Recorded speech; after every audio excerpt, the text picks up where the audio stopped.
Ma'am, do you know why I pulled you over today? No, officer. Could you explain the reason for the stop? Why are you questioning me instead of handing over your license? I will comply, but I'd like to understand the legal basis first. There is a profound and often dangerous trap in letting our assumptions do our thinking for us. When we look at another person and instantly decide who they are, what they have achieved, or what they are capable of, we are not actually seeing them. We are only seeing a reflection of our own internal biases. Sometimes those preconceived notions merely lead to an awkward interaction or a fleeting misunderstanding. But other times, a single fatal misjudgment can trigger a chain reaction so powerful that it dismantles a decade-long criminal enterprise and permanently alters the landscape of the justice system. Have you ever been in a situation where someone entirely misread who you were before you even had the chance to speak a word? Keep that feeling in mind, because today's story explores exactly that, but on a scale that will leave you absolutely speechless. Welcome back to the channel. Let's dive into a narrative that proves why you should never rely on superficial judgments, especially when the person you are underestimating possesses the power to put you behind bars for the rest of your life. And if you enjoy stories where unchecked arrogance meets a brilliant, undeniable reckoning, be sure to stick around until the very end. The late afternoon sun was just beginning to cast long, golden shadows across the quiet Houston suburbs when the unmistakable flash of red and blue illuminated the rearview mirror of a pristine silver sedan. Behind the wheel sat Rachel Cooper. She was 45 years old, possessing a mind that had consistently outpaced her peers since her days at an Ivy League law school. She had spent nearly a decade as a fierce federal prosecutor, securing a staggering conviction rate against organized crime syndicates. Now she served as a federal judge, a position requiring a Senate confirmation so intense that investigators had combed through every detail of her life. She routinely handled highly classified proceedings, issuing international warrants and sealing indictments that could freeze millions of dollars in illicit cartel assets. On this specific autumn Thursday, she was simply commuting home. She was not speeding. She had not swerved outside her lane. Her vehicle registration was perfectly up to date, and her driving record was absolutely flawless. Yet the patrol cruiser behind her demanded she pull over. Rachel's eyes flicked to her dashboard instruments, confirming her legal compliance, before she smoothly activated her turn signal and guided her car into a nearby grocery store parking lot. She placed her hands firmly at the top of the steering wheel, a deliberate gesture of transparency. Behind her rearview mirror, a small, discreet dash camera instantly awakened, its steady red light indicating it was capturing the entire scene. Approaching her driver's side window was Officer Andrew Kennedy. He walked with the heavy, unearned swagger of a man who believed his authority was absolute and unquestionable. For over a decade, Kennedy had operated within a shadow system of his own making, routinely using his badge to mask deep-seated corruption. As he neared her vehicle, he had absolutely no idea that the grocery store's high-definition security network was tracking his every footstep. He did not notice the concerned citizen standing across the asphalt, who had already pulled out a smartphone and begun recording. And he certainly did not know that the elegant woman he was about to harass held the keys to his complete and utter destruction. When Rachel lowered her window, the cool autumn air mixed with the scent of warm engine oil. Kennedy did not offer a polite greeting or an explanation for the stop. Instead, he immediately demanded her license and registration, his tone dripping with the assumption that she was already guilty of something. He casually mentioned investigating a stolen vehicle, a completely fabricated excuse designed to force compliance. Maintaining the immaculate composure that made her a formidable force in the courtroom, Rachel calmly inquired about the legal foundation for her detention. She asked for the specific reasonable suspicion that prompted the traffic stop. Her voice was steady, her articulation precise. Kennedy, completely unaccustomed to citizens who actually understood their civil liberties, perceived her calm questioning as an insult to his ego. He snapped, ordering her to stop talking and hand over her documents. Moving slowly and deliberately, Rachel retrieved her driver's license. She then reached into her center console and produced her federal judicial credentials. The identification card was heavy, embedded with complex holographic security measures, her official photograph, and the undeniable seal of the United States District Court. It was a document that commanded respect at the highest levels of government. Kennedy snatched the cards from her hand. He looked at the judicial identification for no more than 3 seconds. In that brief window of time, his implicit biases entirely overrode his common sense. Looking at the woman sitting in the expensive luxury vehicle, his preconceived notions solidified into a completely unfounded certainty.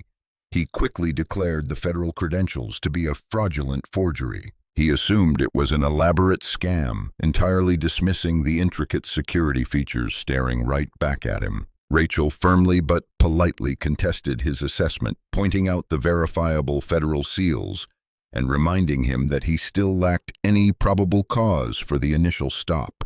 In response, Kennedy's temper flared. He ordered her out of the vehicle.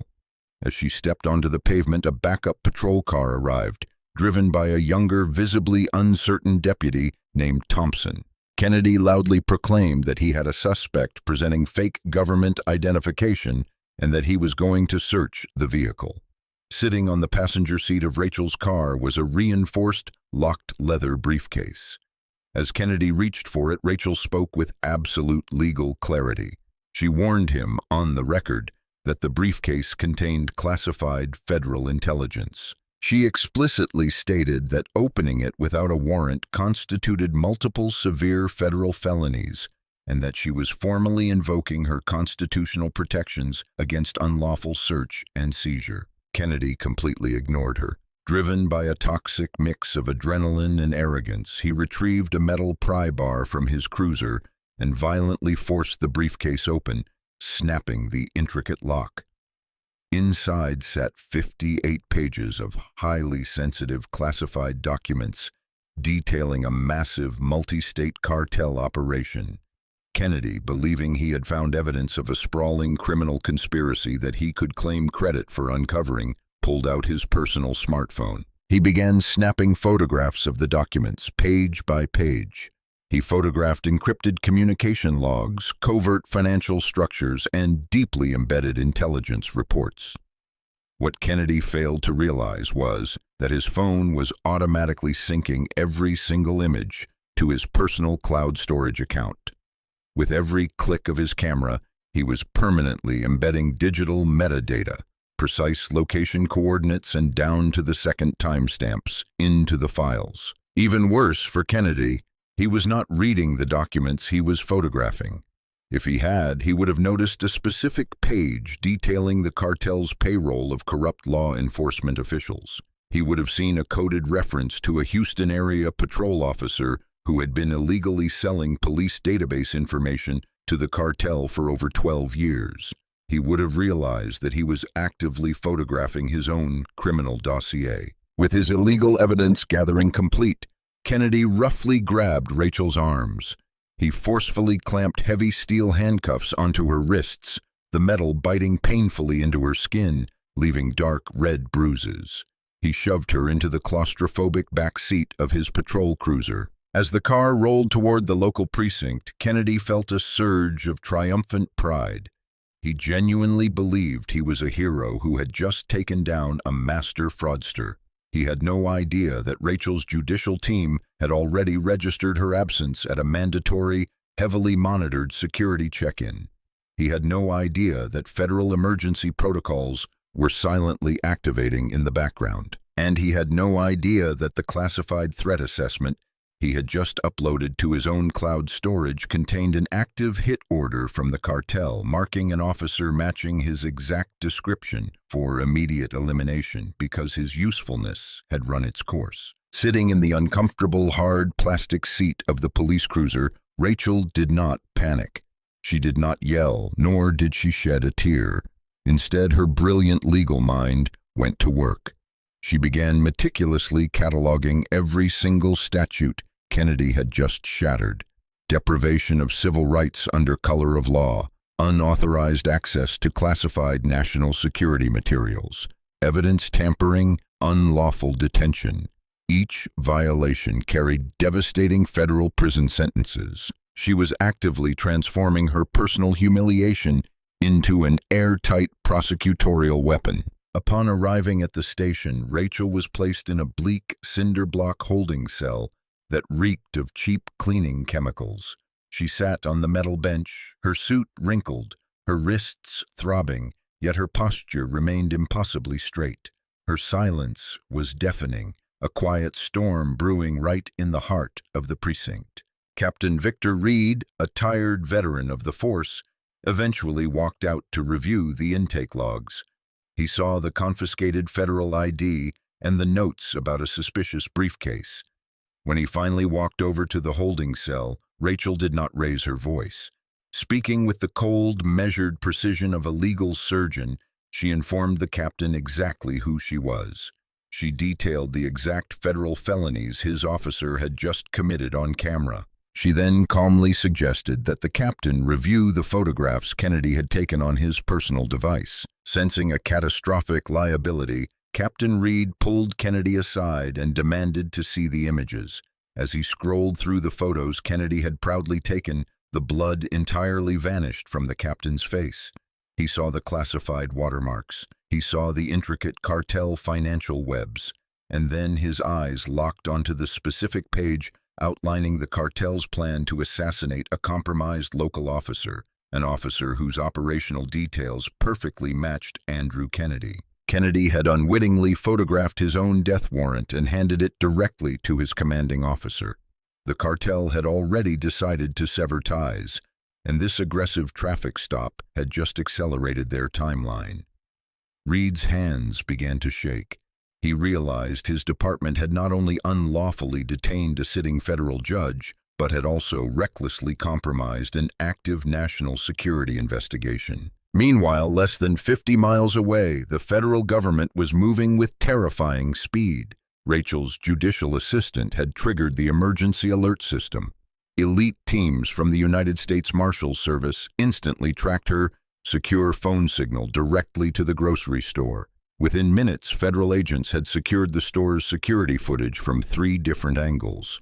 They easily tracked down the bystander who had filmed the entire encounter. They accessed the synchronized dash camera footage from Rachel's luxury vehicle. It was a devastating mountain of irrefutable evidence.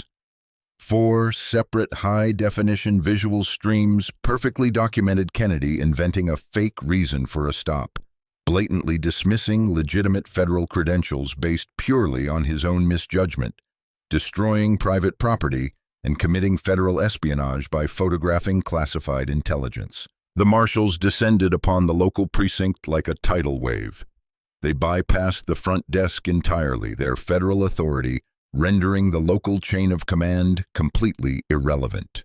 They immediately seized Kennedy's phone, his body camera, his cruiser's data drives, and the dash cam of his backup officer. They unlocked Rachel's holding cell, escorting her out with the deep, formal respect owed to a member of the federal judiciary. As night fell over the city, Rachel returned to her chambers.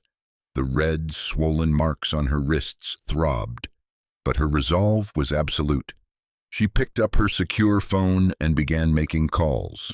By midnight, the highest levels of the Department of Justice and the FBI's Public Corruption Unit were fully mobilized. The subsequent forensic investigation into Andrew Kennedy was swift and merciless.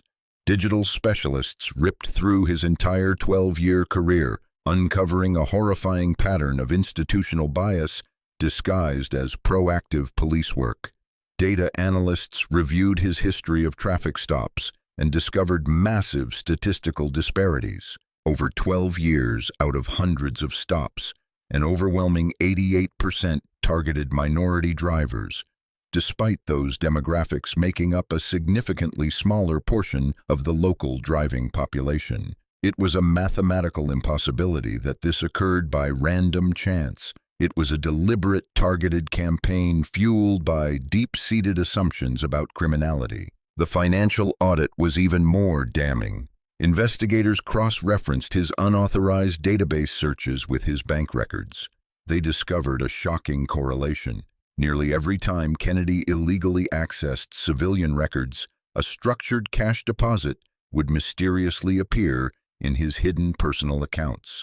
Over the years, he had funneled hundreds of thousands of dollars from cartel front companies in exchange for sensitive law enforcement intelligence. When the cartel realized that Kennedy had foolishly uploaded their classified operations to an unsecure cloud server, they panicked.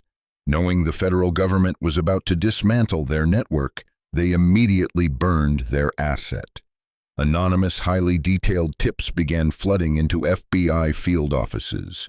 The cartel handed over encrypted chat logs, wire transfer receipts, and burner phone records, entirely sacrificing Kennedy to buy themselves enough time to scatter into the shadows. The sheer weight of the evidence triggered a grand jury indictment that read like a masterclass in criminal prosecution. Kennedy was hit with a dozen severe charges, including wire fraud, evidence tampering, witness intimidation, and conspiracy to violate civil rights. The morning the federal agents kicked down his front door to arrest him, he finally felt the terrifying helplessness he had inflicted on countless innocent drivers for over a decade. His badge was stripped, his pension was frozen, and his life as he knew it was over. The trial was a media spectacle, but inside the courtroom, it was a methodical execution of justice. The prosecutors didn't just tell a story, they projected it onto 4 massive screens for the jury to see. They played the synchronized footage of the traffic stop. They showed Kennedy's unwarranted aggression, his blatant disregard for the law, and his 3-second dismissal of legitimate credentials. They brought in data scientists who walked the jury through the undeniable statistical proof of his targeted harassment. They brought in financial experts who traced every dirty dollar back to his cartel handlers. The defense tried desperately to paint Rachel as an uncooperative driver who escalated a routine encounter, but that narrative instantly disintegrated the moment Rachel took the witness stand. She recounted the event with chilling, unemotional precision. Her testimony was bulletproof. The jury clearly saw the difference between true, quiet power and a loud, fragile ego hiding behind a piece of metal. It took the jury barely any time to return guilty verdicts on every single count. The presiding judge, recognizing the severe betrayal of public trust and the terrifying implications of targeting a federal judge, handed down a crushing sentence. Andrew Kennedy was sentenced to 48 years in a maximum security federal penitentiary. He would be an old man before he ever saw the outside of a concrete wall again. But Rachel Cooper was not finished. The criminal trial only punished the man. She wanted to fix the system that created him. She launched a massive civil rights lawsuit against the county for their catastrophic institutional failures. She brought receipts showing supervisors had actively ignored dozens of formal complaints against Kennedy over the years. The civil jury, appalled by the department's negligence, awarded her nearly $12 million in damages. Standing on the steps of the federal courthouse, Rachel held a press conference that would cement her legacy. She announced that she was not keeping a single cent of the money. Instead, she was donating the entire multi-million-dollar settlement to completely overhaul the system. She funded cutting-edge artificial intelligence monitoring systems to instantly flag biased policing patterns. She established massive legal defense funds for citizens who had been wrongfully accused by corrupt officers. She bankrolled independent oversight boards with the legal teeth to actually subpoena negligent departments. The ripple effects were monumental. The federal government stepped in, forcing the local department into strict compliance protocols. Dozens of innocent people whose lives had been derailed by Kennedy's fabricated evidence were finally fully exonerated, their records wiped clean. As for Rachel, she returned to her courtroom, carrying the memory of those cold handcuffs with her. Her subsequent legal rulings consistently strengthened civil liberties, ensuring that what happened to her in that parking lot would be infinitely harder to happen to anyone else. The downfall of Officer Kennedy serves as a permanent, glaring warning about the intoxicating illusion of unchecked authority. He believed his power was absolute, blinded by his own prejudices. He assumed that because he had a badge, he controlled the narrative. But he learned the hardest way imaginable that true power doesn't need to shout, it doesn't need to posture, and it certainly doesn't rely on tearing others down. True power is composed, it is methodical, and when pushed, it will dismantle corruption piece by piece. So, let this story be a reminder. Never underestimate the people around you based on your own internal biases. The person you carelessly dismiss might just be the exact person holding the power to tear down everything you have built. If you found this story as incredible as I did, make sure you hit that like button, subscribe to the channel, and turn on the notification bell so you never miss out on our upcoming deep dives. I want to hear from you. What part of this legal takedown surprised you the most? Drop your thoughts in the comments below, and let's get a discussion going. Thank you so much for watching. Stay safe, stay curious, and I will see you all in the next video.